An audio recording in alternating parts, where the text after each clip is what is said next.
Bonjour l'équipe.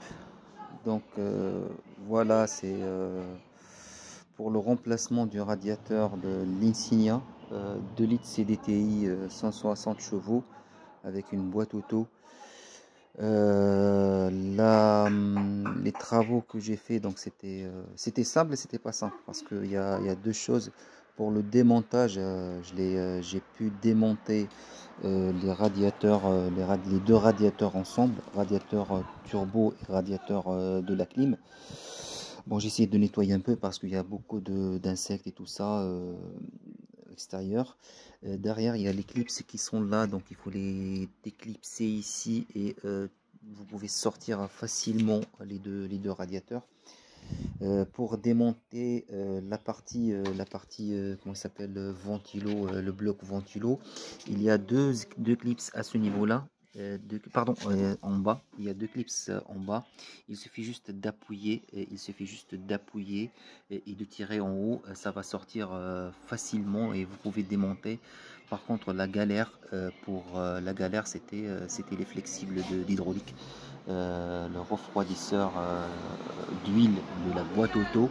Il y a un flexible en bas, qui est là, il y a un autre flexible qui est là. Donc c'est là où la galère. Moi j'ai passé presque 1 heure et demie pour les monter.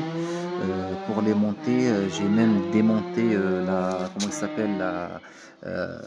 durite du turbo qui est là. J'ai démonté la durite du turbo pour que je puisse accéder facilement là. J'ai réussi à le faire, j'ai réussi à le monter de dessous. Par contre la partie supérieure c'est la galère, vous voyez, donc j'ai pas réussi à le faire. J'ai laissé ça parce que ça m'a énervé, beaucoup énervé, et je vais regarder ça demain. En fait, vous voyez comment elle est la forme de l'écrou, et en plus voilà l'ancien, je vous montre sur l'ancien radiateur. Voilà, vous voyez, il y avait un trou ici, ça a été fissuré ici, et ça, voilà. Donc vous voyez ici, voilà, regardez, elle est comment, le radiateur, il est comment, donc ça bouge, il est à l'intérieur.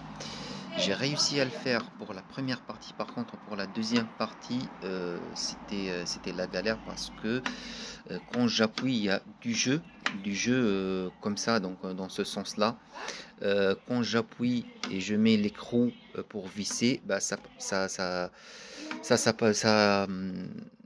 décale à l'intérieur et le filetage n'arrive pas à rentrer dans l'autre partie, et c'est la galère. Donc demain je pense que je vais redémonter pour revoir les deux, voilà, voilà, pour moi et pour ceux qui ont une Insignia. Moi c'est de 2012, mais pour ceux qui ont un 660 chevaux 2 litres avec une boîte auto, donc la référence du radiateur c'est le 124. Donc où est-ce qu'elle est, la référence, elle n'est pas ici, mais normalement elle est à côté, je vais la voir. Non, elle est là, donc c'est 724 qui se termine par 724. Voilà. Et voilà, donc je termine ça demain. J'ai trouvé qu'il y a un peu de rouille, sur le berceau. Tout le berceau, j'ai trouvé beaucoup de rouille dans le berceau, et c'est normal. La voiture, elle est âgée de 11 ans maintenant. Donc ce que j'ai fait, c'est que j'ai gratté avec le papier vert. J'ai bien gratté avec le papier vert et la brosse métallique. Puis j'ai mis, bon, malheureusement j'ai pas trouvé dans le magasin à côté ce qu'on appelle flat coat ou la protection châssis. J'ai pas trouvé du noir. Ben j'ai pris du gris. Ben voilà. Ça protège. Ça protège contre la rouille. Il faut juste gratter, bien gratter. Moi j'ai bien gratté. J'ai fait le berceau en bas. J'ai fait tout le berceau jusqu'au support du comment il s'appelle, de l'échappement arrière. Voilà, donc pour démontage c'est environ 1 heure et demie. Montage 2 heures, voilà, 2 heures et demie pour montage, remontage. Par contre, ce qui prend plus de temps, c'est les flexibles hydrauliques là. J'ai regardé, même s'il y a, peut-être, j'ai dit peut-être qu'il y a un joint à l'intérieur, il n'y a pas de joint à l'intérieur. Le joint torique, il est là, il y a un seul joint.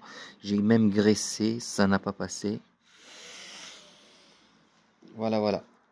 Donc, si quelqu'un a une idée pour ça, ou il a monté ça avant, n'hésite pas à me faire un petit commentaire, parce que ça me casse les pieds. Et merci, merci, merci à vous.